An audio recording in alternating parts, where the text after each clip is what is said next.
Welcome back to the channel, where ordinary stories always turn out to be not so ordinary after all. Life has a way of slipping through our fingers quietly, without warning, until one day we look back and realize just how quickly the years have passed.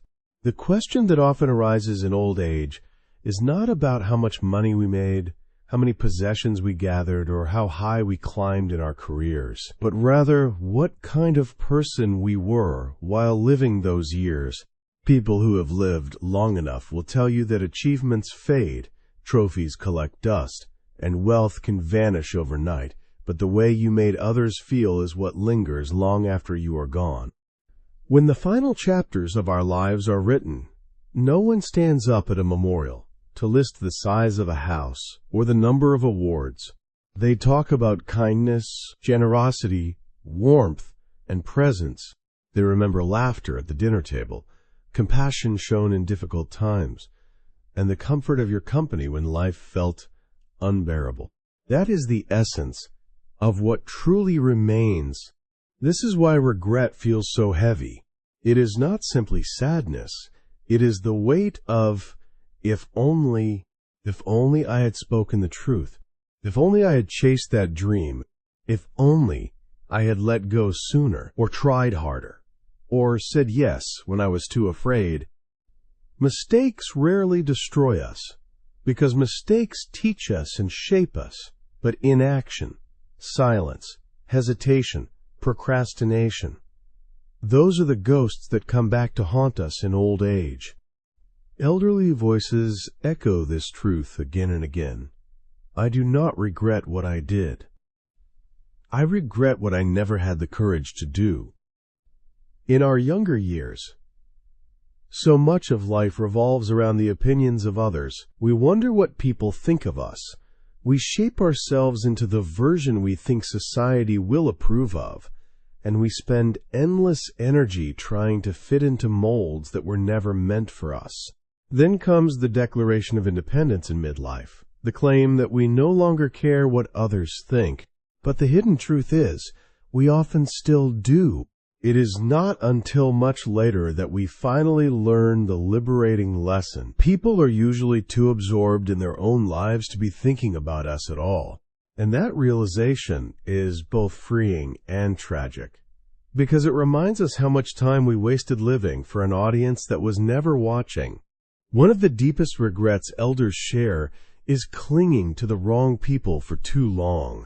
Whether it is a friendship that turned toxic, a relationship that was draining, or even a family connection that no longer brought peace, people confess they stayed too long out of fear of being alone, fear of change, or fear of starting over.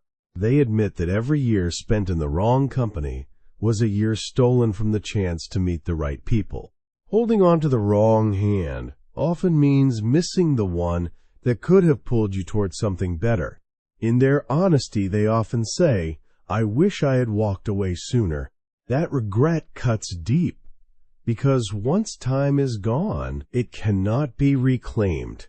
And yet, we continue to misunderstand what truly matters. Money, of course, is important. It is a shield against hardship, a way to provide a means of opportunity. But in hindsight, many realize they misunderstood money's role. It can buy a comfortable bed, but not peaceful sleep. It can buy attention, but not affection. It can buy admirers, but not respect. And when health begins to fail, the truth hits with undeniable force. Health was always the greater wealth. Elders shake their heads, remembering the fast food, the skipped checkups, the hours of lost sleep in pursuit of ambition. They say they would give all their savings just to have the strength, energy, and wellness they once took for granted. I once heard a businessman reflect, with painful honesty, I climbed the ladder of success, only to realize it was leaning against the wrong wall. Time, of course, is the most precious currency of all. It passes quietly, invisibly, until suddenly we find ourselves saying, where did it all go? An elderly woman once told me with tears in her eyes. I blinked, and my children were grown. I blinked again, and my hair turned gray. The speed of life is not what she regretted. She regretted not savoring it, not pausing to live inside each fleeting moment. The days may feel long, but the years are astonishingly short. Too often we postpone joy, waiting for a tomorrow that may never come. Tomorrow is promised to no one, and postponing happiness is one of the surest ways to create regret, and perhaps one of the most painful realizations in later years is how little value many people gave to themselves. They recall how they accepted jobs that underpaid them, friendships that undervalued them, and relationships that demanded too much without giving enough in return. They confess that they allowed others to define their worth, and in doing so they settled for far less than they deserved. One piece of advice they repeat often is this: never put yourself in the bargain bin, because if you do, others will treat you like a bargain. Respect yourself, honor your own time and energy, and the world will follow your lead. Let me offer you a simple exercise. Close your eyes and imagine yourself at 80 years old. Picture the home you live in, the face looking back at you in the mirror, the memories you carry in your heart. Now imagine looking back at the life you lived. What do you think you would regret the most? Would it be a risk you took that failed, or would it be the dream you never pursued at all? Would it be the mistakes you made while trying, or the silence you chose out of fear? Most people, when they honestly reflect, realize their regrets are not about action but about hesitation. That image of your future self is not meant to frighten you. It is a whisper from the future, a chance to listen before it is too late. The stories of regret are endless and universal. There is the man who always dreamed of traveling the world, but kept postponing, telling himself he would do it in retirement. By the time he was financially ready, his body no longer allowed him to climb mountains or walk long streets. His regret was not simply missing the trips. It was losing the sense of wonder he denied himself for decades. Then there is the woman who loved painting, but gave it up because she believed it was impractical. She poured herself into raising a family and serving her community, but decades later, she wept as she found her old paints gathering dust in the attic. She did not regret her family, but she regretted silencing her own creativity. These stories teach us something powerful. Regret does not roar. It whispers. It hides in the corners of everyday decisions, in the opportunities delayed, in the truths left unspoken. And by the time we finally hear it, the chance to act is often gone. That is why we must listen now, while change is still possible. So here's the invitation for today. Pause, reflect, and walk with me through these lessons. Not as distant advice from a stranger, but as urgent reminders from voices who have lived through what lies ahead of us. This is not about fear, it is about freedom. It is about freeing ourselves from the weight of future regrets by learning from those who already carry them. If we listen closely, we can build a life that is lighter, more authentic, and filled with the kind of memories we will be proud to look back on.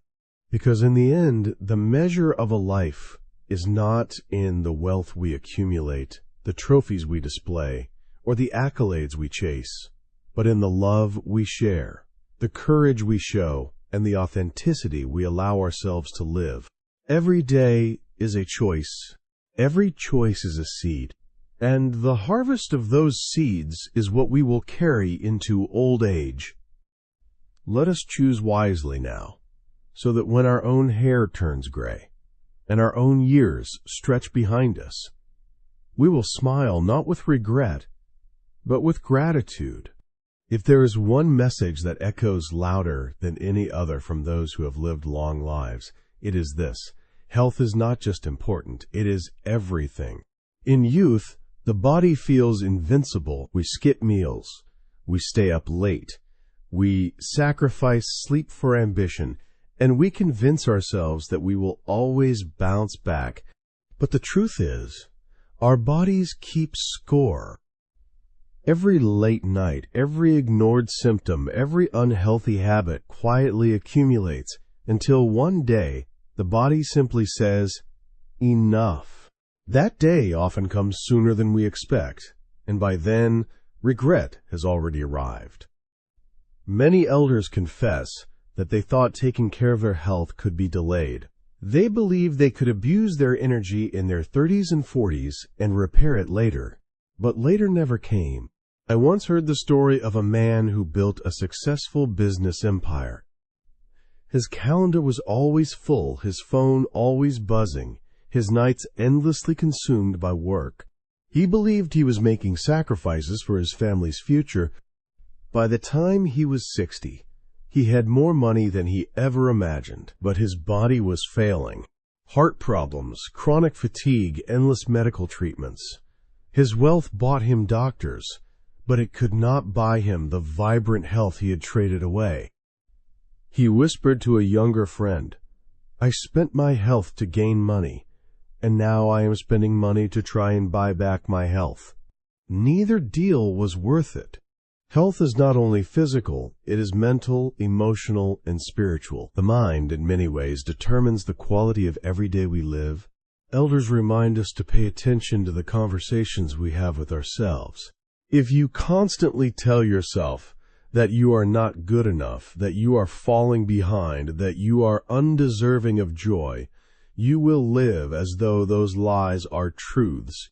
Negative self-talk is one of the most subtle yet destructive habits that accumulate over decades. In contrast, speaking to yourself with patience and kindness can turn even the hardest seasons into bearable ones.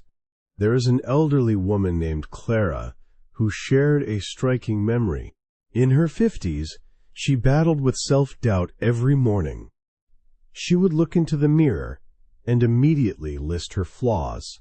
She said, "I was my own harshest critic, and I believed the cruel words I told myself."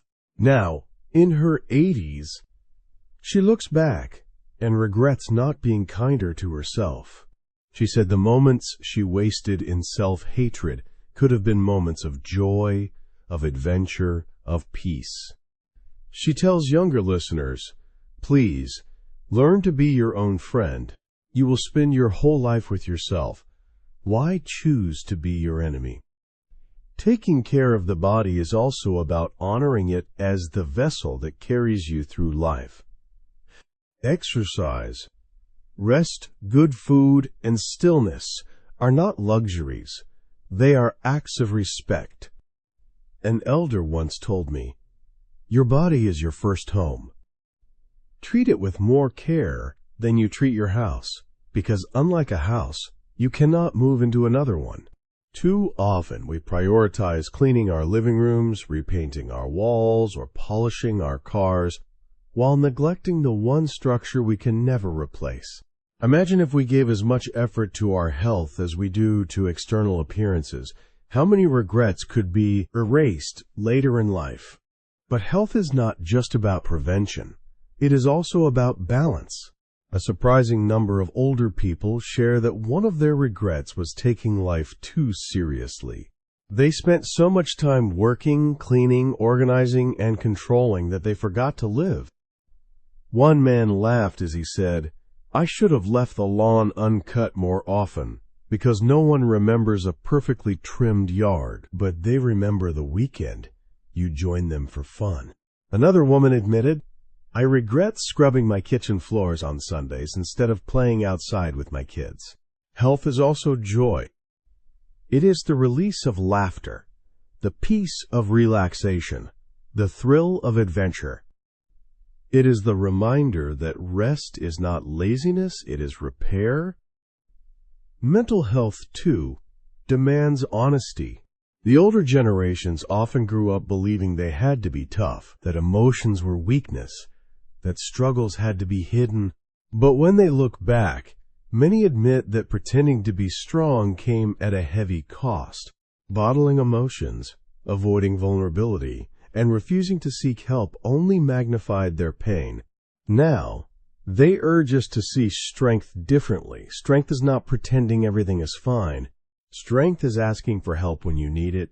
Strength is admitting when you are overwhelmed. And strength is choosing healing over silence. Let me share the story of a man named Robert. He was a respected figure in his community, always smiling, always offering help, always dependable, but inside he carried immense stress and loneliness. He thought admitting his struggles would make him appear weak, so he never did. Decades later, when he finally opened up in a support group, he said, "I regret wasting so much of my life pretending to be unbreakable. If I had learned earlier that vulnerability is a form of courage, I could have found peace sooner." His story is a reminder that mental health is not a destination, but a practice of honesty, self-care, and connection. Another regret that surfaces often is ignoring the simple pleasures of life. People admit that they rushed through breakfasts, skipped sunsets, and treated joy as something to be earned only after hard work. In old age, they realized joy was never supposed to be postponed. It was supposed to be woven into the fabric of everyday life. A cup of tea in the morning sun, a walk after dinner, a child's laughter, the feel of grass under bare feet. These are the moments that many regret overlooking. They now encourage younger generations to treasure them, because in the end, it is often these simple pleasures that shine the brightest in memory. Health also extends to the kind of people you keep around you. Just as junk food poisons the body, toxic company poisons the mind. Many elders confess they wasted years with people who drained them, manipulated them, or kept them small. They now say with conviction, it is better to be alone than in bad company. A healthy life is not just about avoiding illness, but about choosing peace over chaos. Who you allow into your circle shapes not only your days, but your mindset. Surround yourself with those who uplift you, and distance yourself from those who leave you feeling smaller. And finally, one of the most sobering lessons about health and life is that prevention is far more valuable than cure. A saying that often surfaces is, "An ounce of prevention is worth a pound of cure." Waiting until crisis strikes is always harder, more painful, and more expensive than small acts of care along the way. The elders advise, go for the checkup, listen to the warning signs, rest before exhaustion arrives, walk while you still can, laugh before sorrow takes over. They remind us that we cannot buy back time, but we can choose how to spend it wisely now. So what does all of this mean for us today, right now? It means taking responsibility for our bodies, our minds, and our spirits. It means deciding that health is not an afterthought, but a priority. It means speaking to ourselves with compassion, listening to our needs, and refusing to ignore what we know deep down is unsustainable. It means choosing balance, work, yes, but also rest. Ambition, yes, but also joy. Seriousness, yes, but also play. If you pause for just a moment and imagine your future self looking back at today, what would they beg you to do? Would they ask you to slow down, to drink more water, to exercise, to laugh more often, to forgive yourself sooner? That voice is within you right now. It is the part of you that already knows the truth, but is waiting for you to act on it.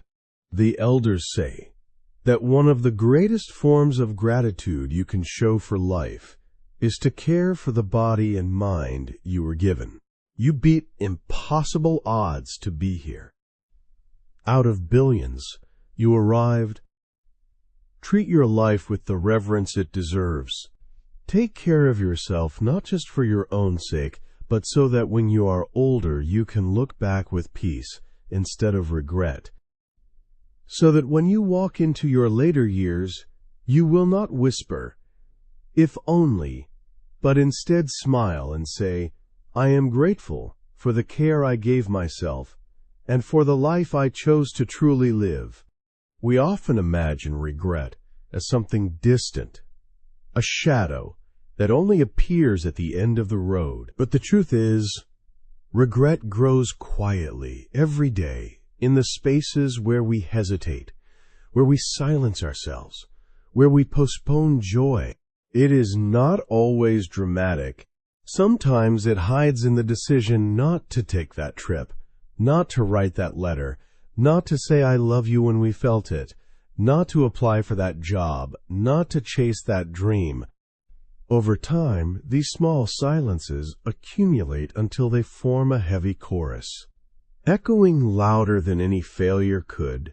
People in their later years rarely regret the mistakes they made while trying. They regret the opportunities they let slip away. One elderly man once said, "My biggest regret is not that I failed, but that I was too afraid to fail."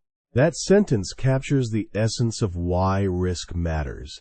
Mistakes can be corrected, lessons can be learned, new paths can be forged, but an opportunity ignored is gone forever.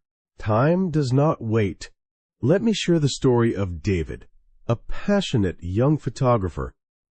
He once stood by a mountain lake at dawn when a breathtaking double rainbow appeared across the sky. His heart raced. He had the chance to capture the shot of a lifetime. But he hesitated. He thought, "My camera is not the best. The light is not perfect. Maybe I will come back another day." He never did. That moment, vibrant and extraordinary, vanished as quickly as it came. Years later, David admitted that missing that shot was symbolic of his life. He kept waiting for perfect conditions, postponing his dreams, and in doing so, he missed countless opportunities. His regret was not losing the photo, it was living a life of hesitation. Another story comes from Anna, a woman who dreamed of being an artist. As a child, she loved painting. As a teenager, she filled sketchbooks with color and imagination, but as she grew older, she convinced herself that painting was impractical. She put her brushes away and chose the safer path. She became a teacher, a mother, a wife, roles she cherished, but deep inside, a part of her always longed for the canvas. Decades passed. One day, while cleaning the attic, she found her old paints, dried and forgotten. Tears streamed down her face. She whispered, "I did not regret the life I lived, but I regret the part of myself I silenced." Anna's story is a reminder that sometimes the greatest risk is not taking one at all. Risk has always carried a reputation of danger, but in truth, risk is simply the price of growth. Every person who has built something meaningful, whether it is a business, a family, a work of art, or a legacy, has walked through the valley of uncertainty. And yet, those who look back rarely regret the risks they took. They regret the moments when fear chained them to the familiar. There was once a man who spent decades in a job he despised. He had ideas, dreams, and ambitions, but he told himself it was safer to stay. He feared failure, financial struggle, and judgment from his peers. When retirement came, he was filled with bitterness. Not because his life was terrible, but because he knew he had settled. He admitted, "I gave up the life I wanted for the life I thought was safe, and now I regret both." Time, more than anything, is what turns hesitation into regret. We believe we have endless years ahead, so we postpone our joy, our adventures, our passions. But time is ruthless in its passing. As one elderly woman said, "The days are long, But the years are short. She remembered countless mornings when she thought, "I will start tomorrow." Tomorrow became next month. Next month became next year. And suddenly, tomorrow never came. Think of the moments you postponed, that phone call to an old friend, that trip you promised yourself, that book you swore you would write, that conversation you meant to have. Imagine yourself at 80, looking back. How would you feel knowing those moments slipped through your fingers, not because they were impossible, but because you waited too long? There is a saying, we do not regret the things we did. We regret the things we did not do. Time reveals this truth mercilessly, and yet it also gives us a choice every single day to live differently. The clock is always ticking, but with awareness, we can choose to fill it with courage rather than hesitation. Risk is not about recklessness. It is not about gambling blindly or chasing danger. True risk is about stepping into the unknown with purpose. It is about applying for that opportunity, even if you are not certain of success. It is about telling someone you love them, even if you fear rejection. It is about trying something new, starting a project, moving to a new city, or daring to live authentically. The point is not that you will always succeed. The point is that you will live with fewer regrets. Elders often share one profound piece of advice. Do not postpone joy. Do not wait until retirement, until the children are grown, until the mortgage is paid, until the perfect moment arrives, because the perfect moment never truly arrives. There is always another bill, another responsibility, another reason to wait.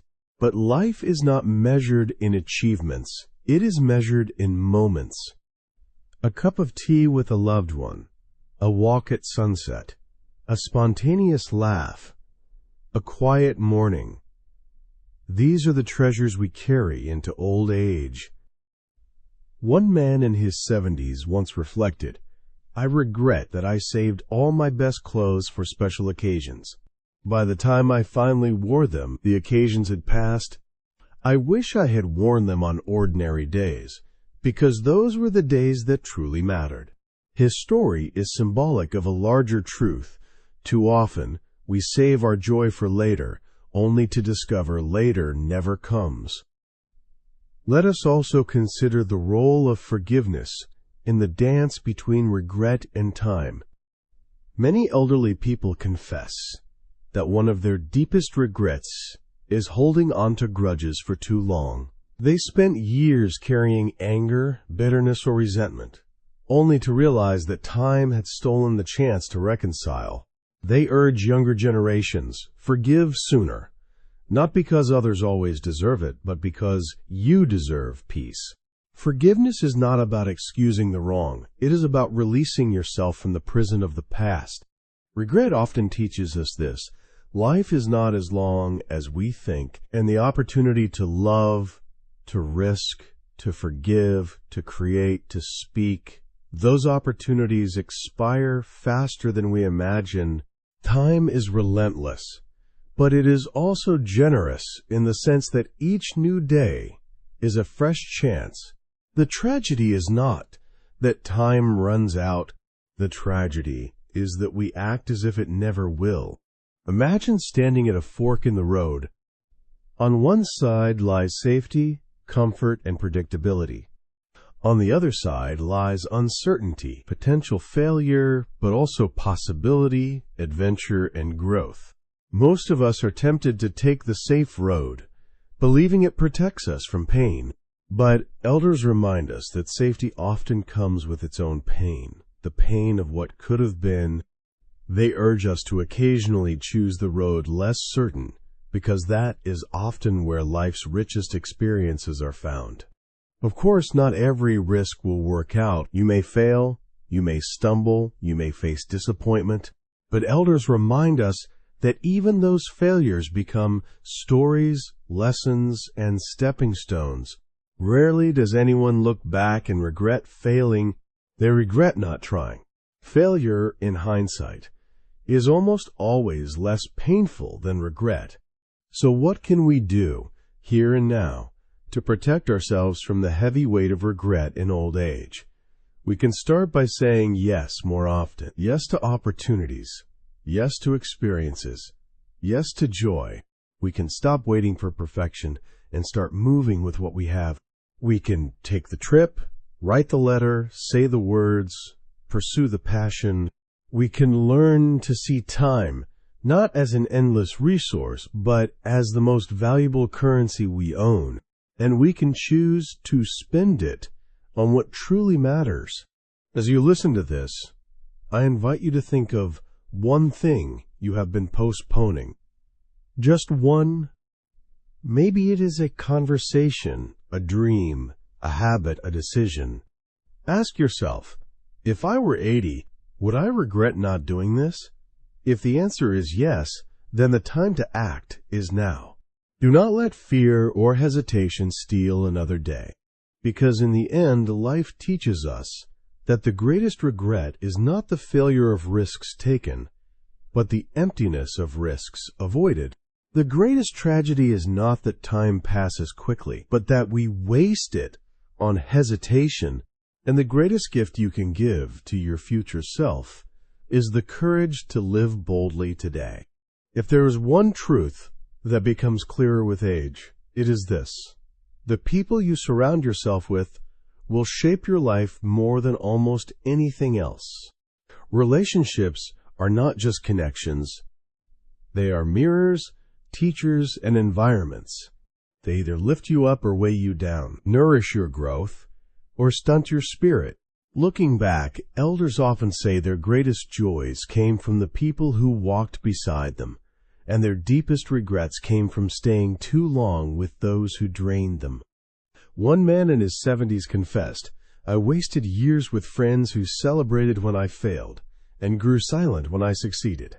I thought they were loyal because they stayed around, but loyalty without love is just convenience."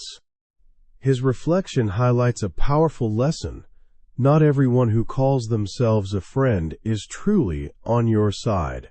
True friends are those who clap the loudest when you succeed, not those who secretly hope you stumble so they can feel taller.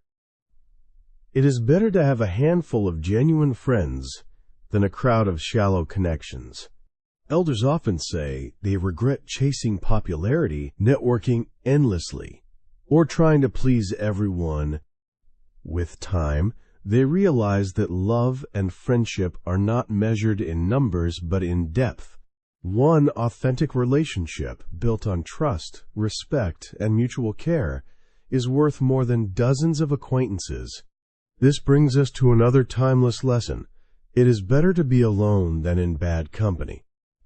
So many people admit that they stayed in toxic relationships, romantic or otherwise, out of fear of loneliness, but as the years passed, they discovered something profound.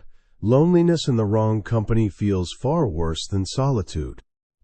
Being alone can be peaceful, restorative, and even liberating. Being surrounded by the wrong people, on the other hand, can slowly erode your spirit. As one elderly woman said, "I wish I had learned earlier that walking alone is better than being dragged down by someone who never wanted to see me shine." Gratitude also plays a crucial role in emotional wisdom. The elders often say that gratitude is not just a polite thank you, it is a way of living, a lens through which life becomes more meaningful. People who cultivate gratitude find joy in simple things: a warm meal, a morning walk, a kind word. Those who fail to practice gratitude often chase after bigger and bigger achievements, only to discover that satisfaction never arrives. One grandmother put it beautifully: "Gratitude turns what we have into enough." She regretted not practicing it earlier, because she realized that while she was chasing what she did not have, she was blind to the blessings already around her. Presence, too, is a treasure that many regret ignoring. In the rush of life, We often focus on the next goal, the next milestone, the next destination. We tell ourselves we will slow down later. But later rarely comes. Elders look back and say, I wish I had been more present. Present at the dinner table without glancing at the clock. Present in conversations without thinking about what to say next. Present with loved ones instead of distracted by work, by screens, by endless worries. Time with people we love is fragile and fleeting. One man admitted that he spent years working late nights, convincing himself he was building a better future for his family. But when he retired, he realized what his children remembered most was not the security he provided, but the time he missed. He said with tears, I gave them everything but myself. This is why emotional wisdom is not about knowing more. It is about choosing differently. It is about choosing presence over distraction, gratitude over complaint, depth over popularity, and love over convenience.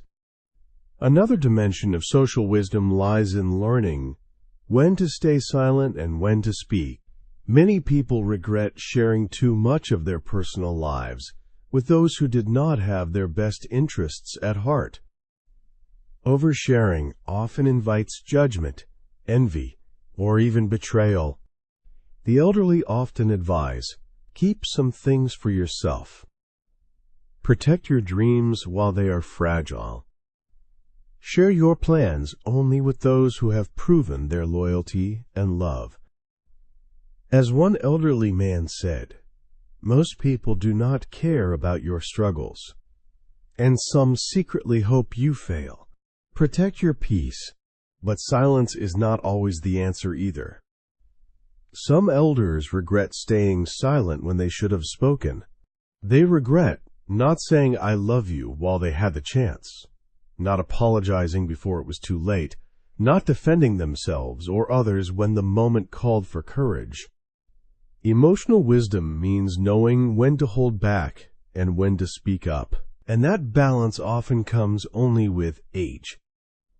Comparisons are another thief of joy that many regret indulging in.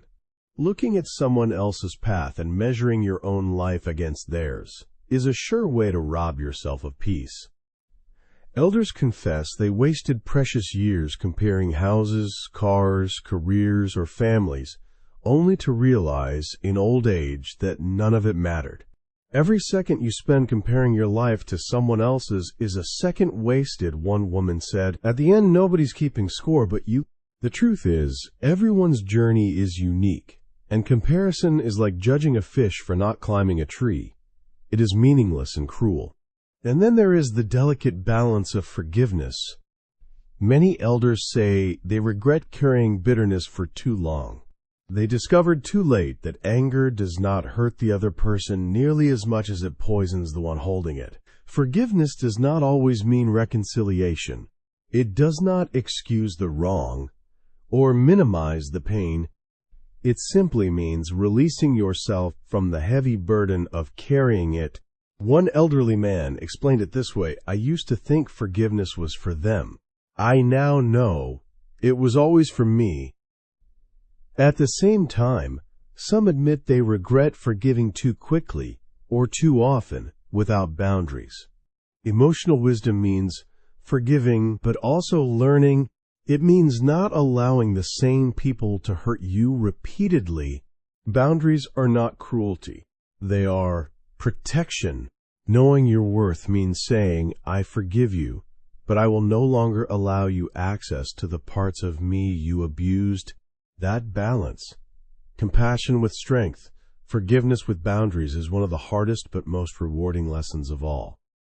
Finally, one of the most repeated pieces of social advice from elders is this: choose people who inspire you. Surround yourself with those whose lives reflect the kind of person you want to become. If you spend time with those who complain, you will complain more. If you spend time with those who strive, you will strive more. If you spend time with those who live with kindness, you will grow in kindness. Relationships are contagious. Choose wisely. So what does this mean for us? here and now. It means looking honestly at our circles and asking, do these people nourish me or drain me? It means practicing gratitude daily, so we stop chasing endlessly and start appreciating presently. It means choosing presence over distraction, putting down the phone when someone is speaking, looking into the eyes of our loved ones, and cherishing the moments that will one day be memories. It means letting go of comparisons, realizing that our life path is ours alone. It means forgiving when we can, protecting ourselves when we must, and never confusing the two. Social and emotional wisdom is not about perfection. It is about awareness, about living with intention, about treating relationships not as background noise, but as the very foundation of a meaningful life. Because at the end of it all, when you sit in your later years reflecting, it will not be your possessions or accomplishments that make you smile. It will be the faces of those who truly loved you, the memories of laughter, and the peace of knowing you gave your heart to the right people. When we look at the wisdom gathered by those who have lived long lives, there is one lesson that consistently rises to the surface.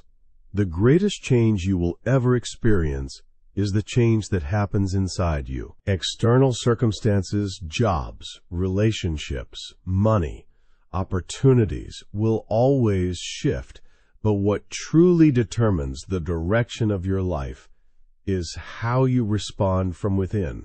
Inner change is not glamorous. It does not come with applause or awards. It is quiet, deeply personal, and often painful. But it is also the kind of change that lasts, the kind that transforms not just your circumstances, but the very way you see yourself and the world.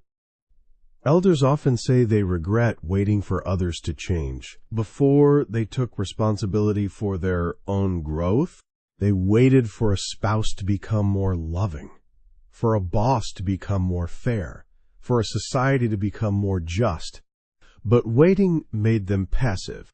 What they eventually learned was that transformation begins when you stop waiting for others and start holding yourself accountable. No one else was ever going to fix my life, one man in his 70s admitted. I had to take responsibility for the way I responded to what happened to me. Taking responsibility does not mean blaming yourself for everything that goes wrong. It means recognizing your power to choose your response. Pain, betrayal, disappointment, these happen to everyone. What matters is whether you allow those experiences to define you or refine you. Some people let pain harden their hearts.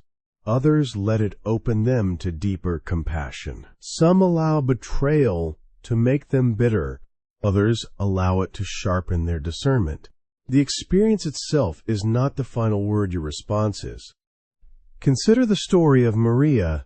In her 40s, she went through a painful divorce. At first, she was consumed by bitterness. She told herself that her life was ruined because of what someone else did. But over time, she began to realize that while she could not change the past, she could change how she carried it. She chose to focus on rebuilding her self-worth, pursuing her passions, and rediscovering her independence. Looking back years later, she said, "The divorce was the hardest season of my life, but it was also the beginning of my true growth. I stopped waiting for someone else to love me and started learning to love myself."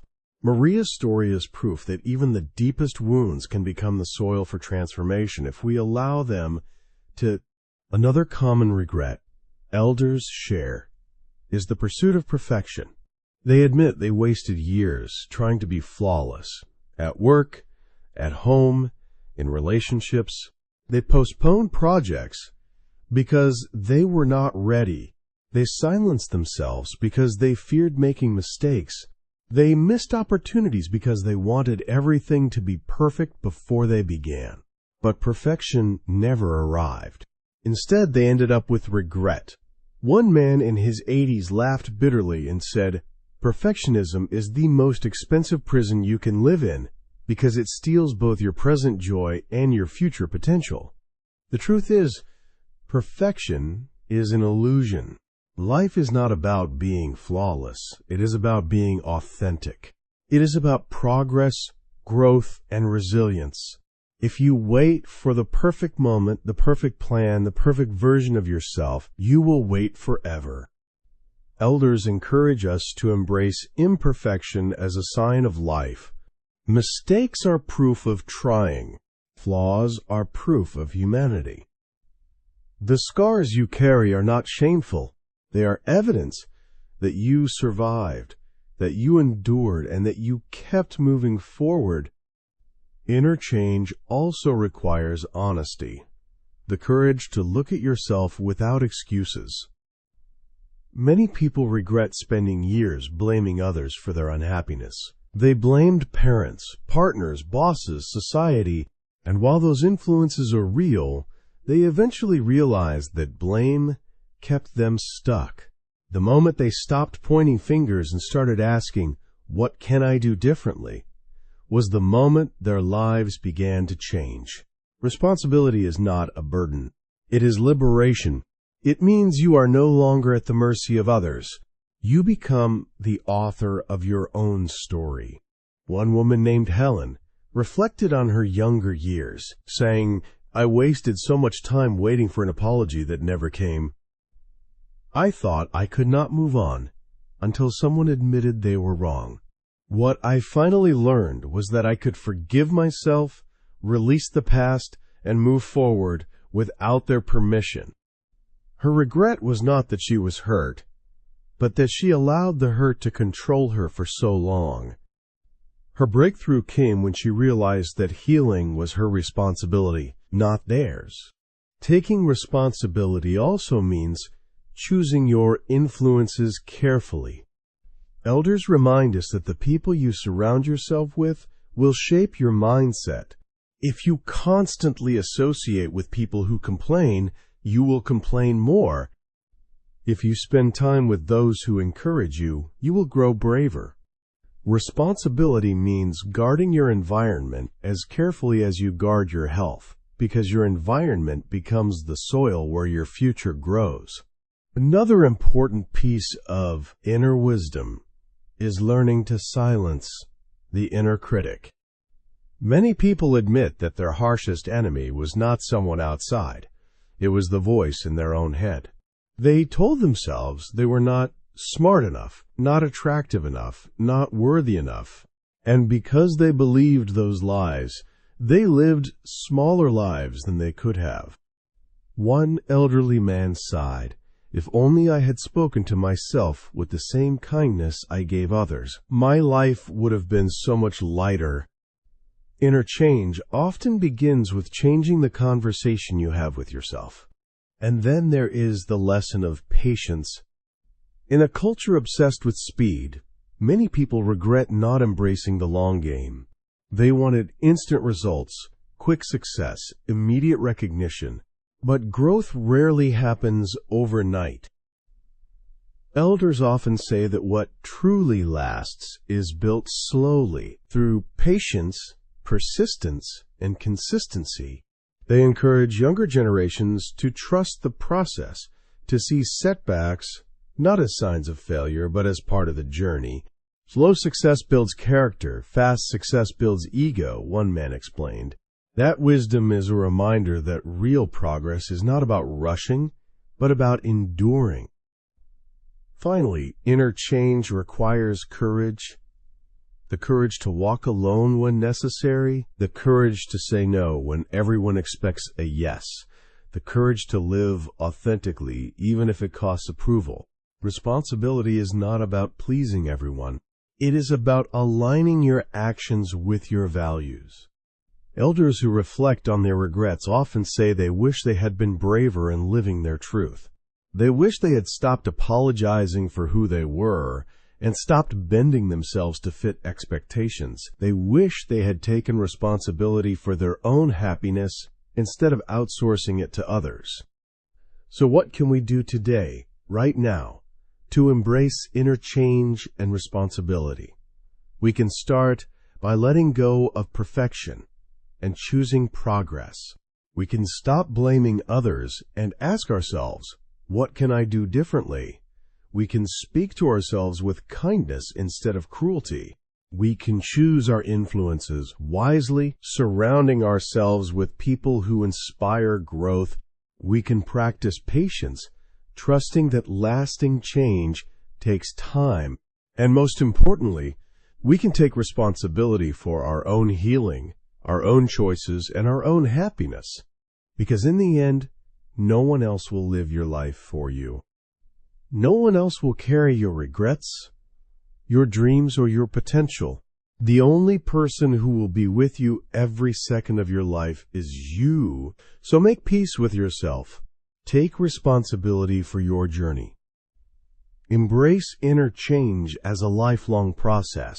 And when you look back decades from now, you will not regret the challenges you faced, because they will have shaped you into someone stronger, wiser, and more authentic.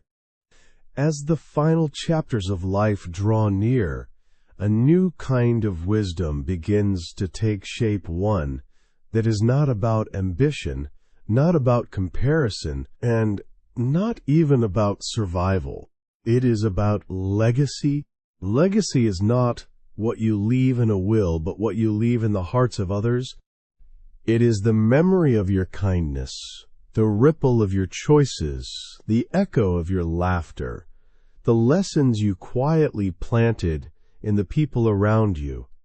When elders reflect on their lives, they often ask themselves, what will remain of me when I am gone? The answer is never possessions. The answer is always presence, character, and love. An old man once said, I spent the first half of my life building things that will not outlast me, and the second half wishing I had built more things that would. What he meant was simple. Houses crumble, careers fade, wealth disappears. But the way you touch another person's soul lasts beyond your years.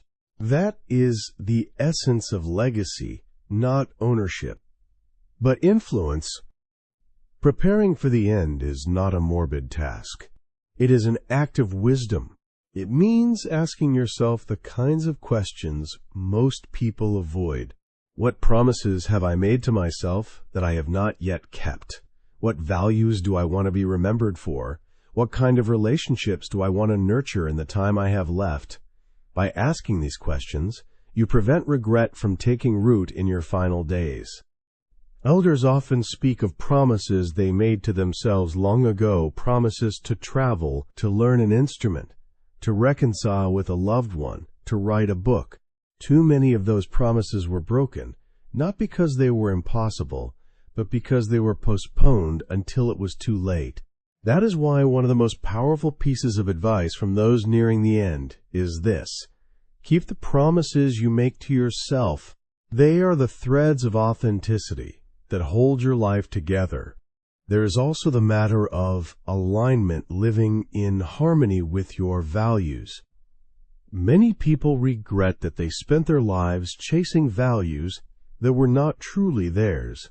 They chased status when they valued peace. They chased wealth when they valued family. They chased recognition when they valued freedom. When the end drew near, they realized the tragedy was not that they failed, but that they succeeded at the wrong things. To prepare before it is too late means to pause and ask, am I living in alignment with what I truly value? Or am I living in alignment with what others expect of me? Time, once again, reveals itself as the most valuable currency. Elders often say that they regret spending so much of it on what did not matter. They worked overtime to buy things they barely used, sacrificed family dinners for meetings no one remembers, and lost years to grudges that gave them no peace. When the clock of life begins to wind down, they realize that the true treasures were always in the moments they overlooked. A shared laugh, a sunrise, a hand held in silence, Preparing before it is too late means choosing those treasures now, not waiting for tomorrow. Let me share the story of Samuel, a retired doctor. In his career, he saved countless lives. But when he grew older, he found himself reflecting less on the surgeries he performed and more on the evenings he missed at home. "My patients remember my skill," he said, "but my children remember my absence." He did not regret serving others, but he regretted not balancing his service with presence at home.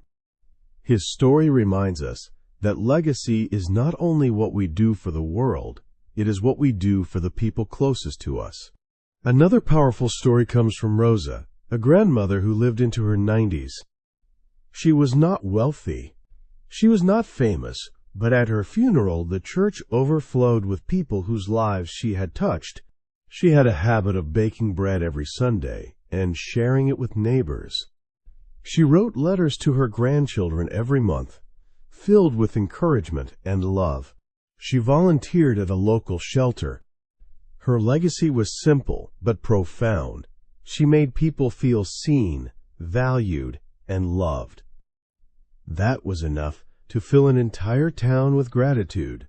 These stories illustrate that legacy is not built in grand gestures, but in small, consistent acts of love and integrity. The elderly urge us to stop obsessing over the big moments and to start investing in the daily ones, because when you reach the end, you will not remember every paycheck, but you will remember the afternoons of laughter, the warmth of hugs, and the quiet pride of having lived according to your values. Another lesson in these final chapters is about letting go of the past. Many people carry bitterness, guilt, or shame for decades.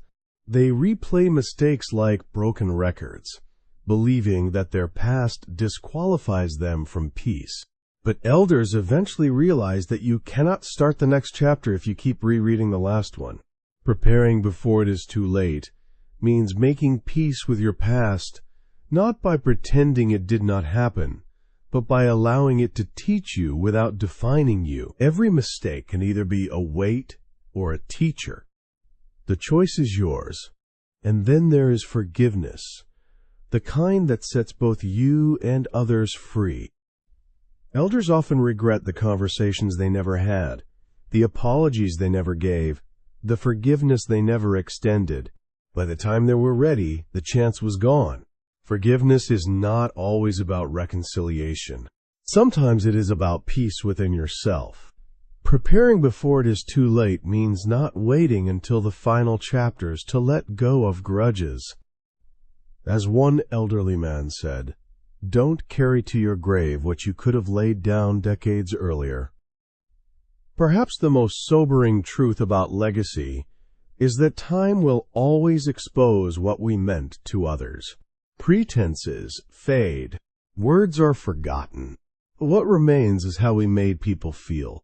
Maya Angelou once said, "People will forget what you said. People will forget what you did. But people will never forget how you made them feel." Elders confirm this truth with their own lives. The ones who love deeply are remembered warmly. The ones who live selfishly are remembered with distance. Preparing before it is too late means asking yourself daily, how am I making people feel? Legacy is also about contribution. You do not need to change the world to make an impact. Sometimes your greatest contribution is raising kind children, being a loyal friend, or offering your skills to your community. Too many people regret not sharing their gifts because they believed they were too small. But the truth is, every gift matters. A song, a meal, a smile, a listening ear. These are the building blocks of legacy. Preparing before it is too late means offering your gifts freely, no matter how modest they seem. In the quiet of old age, elders often speak about gratitude. Gratitude, they say, is the antidote to regret.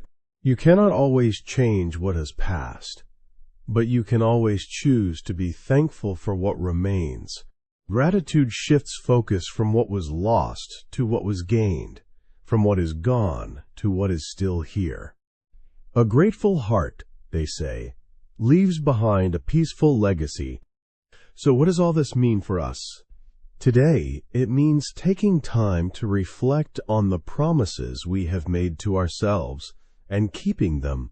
It means living in alignment with our deepest values, not the shallow expectations of others.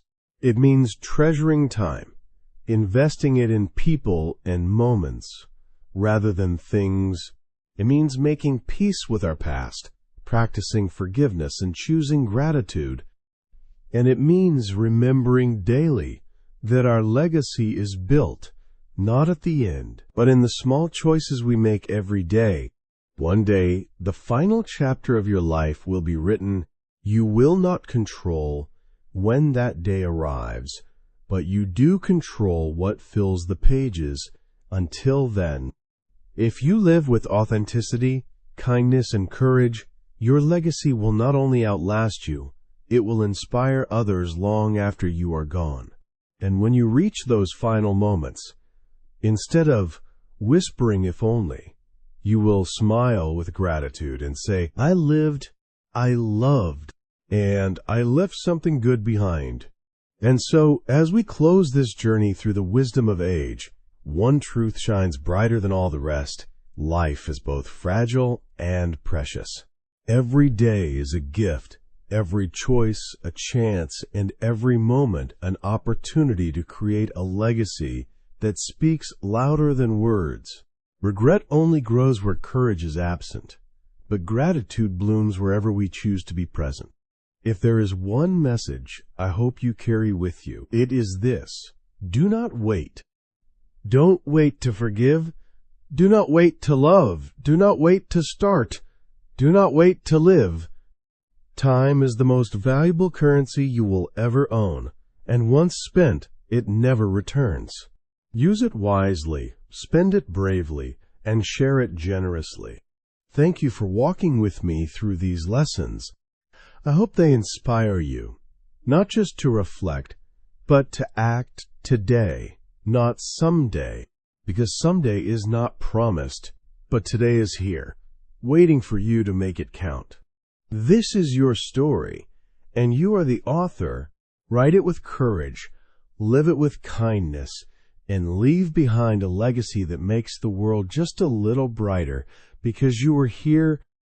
Until next time, take care of yourselves, treasure the people you love, and remember, you only pass through this life once, so make it beautiful. See you in the next video, and as always, stay inspired, stay true, and keep living fully.